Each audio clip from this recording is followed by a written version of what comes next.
Bismillahirrahmanirrahim. Teman-teman semuanya, kalau kita merilis keterangan yang disampaikan oleh Imam Ghazali di dalam kitabnya yaitu Minhajul Abidin yang disyarahkan oleh Mbah Ihsan Jampes Kediri bernama kitab Sirajut Talibin, maka di juz yang kedua daripada kitab Sirajut Talibin di halaman yang ke-19 Imam Ghazali membagi ibadah itu menjadi dua. Yang pertama adalah ibadah yang bernama iktisab, dan yang kedua adalah ibadah yang bernama ijtinab. Iktisab adalah ibadah yang berupa pelaksanaan.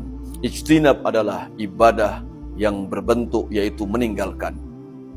Iktisab adalah melaksanakan berbagai ketaatan kepada Allah Subhanahu wa taala.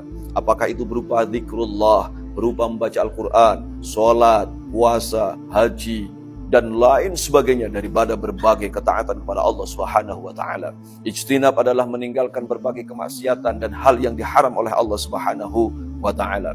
Maka kita menjauhkan diri kita daripada berjudi, daripada minum-minuman keras, berzina dan berbagai aspek lainnya yang diharamkan oleh Allah, maka itu adalah ijtinab.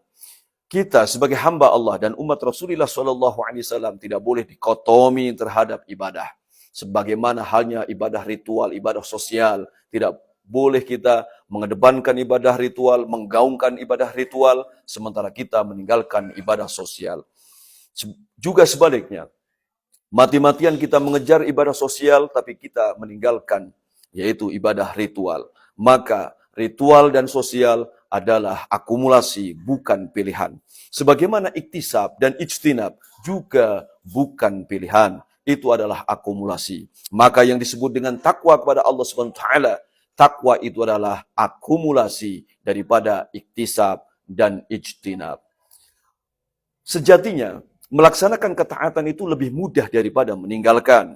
Karena melaksanakan ketaatan itu bisa dilakukan dan dilaksanakan oleh siapapun, bahkan oleh anak kecil sekalipun. Beda halnya dengan ijtinab, maka meninggalkan hal yang dilarang oleh Allah itu betul-betul, yaitu hanya bisa dilakukan oleh orang-orang yang betul konsisten, betul-betul benar di dalam memegang konsep keimanan kepada Allah Subhanahu wa taala, sehingga Allah memberikan apresiasi yang sangat luar biasa kepada pelaku hijrah, pelaku taubat. Innallaha yuhibbut tawwabina wa yuhibbul mutatahhirin. Allah cinta, Allah suka para pelaku taubat.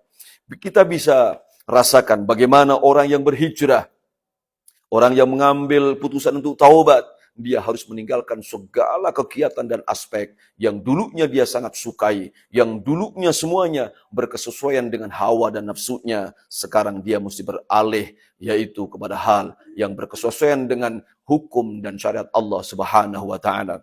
Maka di dalam satu hadis Rasulullah SAW, setelah Futuhul Makkah ini, di dekade sekarang ini, al-muhajir man hajara as-su'a wal mujahid man jahada hawahu. Yang disebut orang yang hijrah adalah bukan orang yang berpindah tempat. Yang disebut orang yang berhijrah adalah orang yang berhijrah daripada kemaksiatan menuju kepada ketaatan kepada Allah SWT.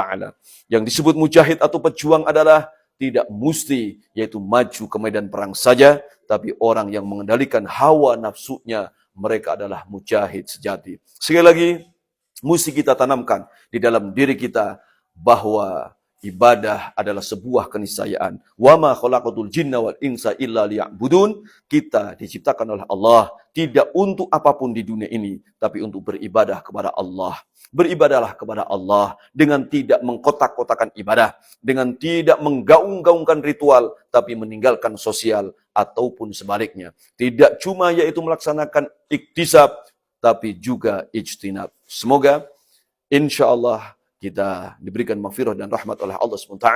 Kita menjadi umat Rasulullah SAW, umat yang digagas oleh Rasulullah. Ummati ummatun marhumatun. Umatku adalah umat yang dirahmat oleh Allah dunia sampai akhirat. Wallahu a'lam bishawab.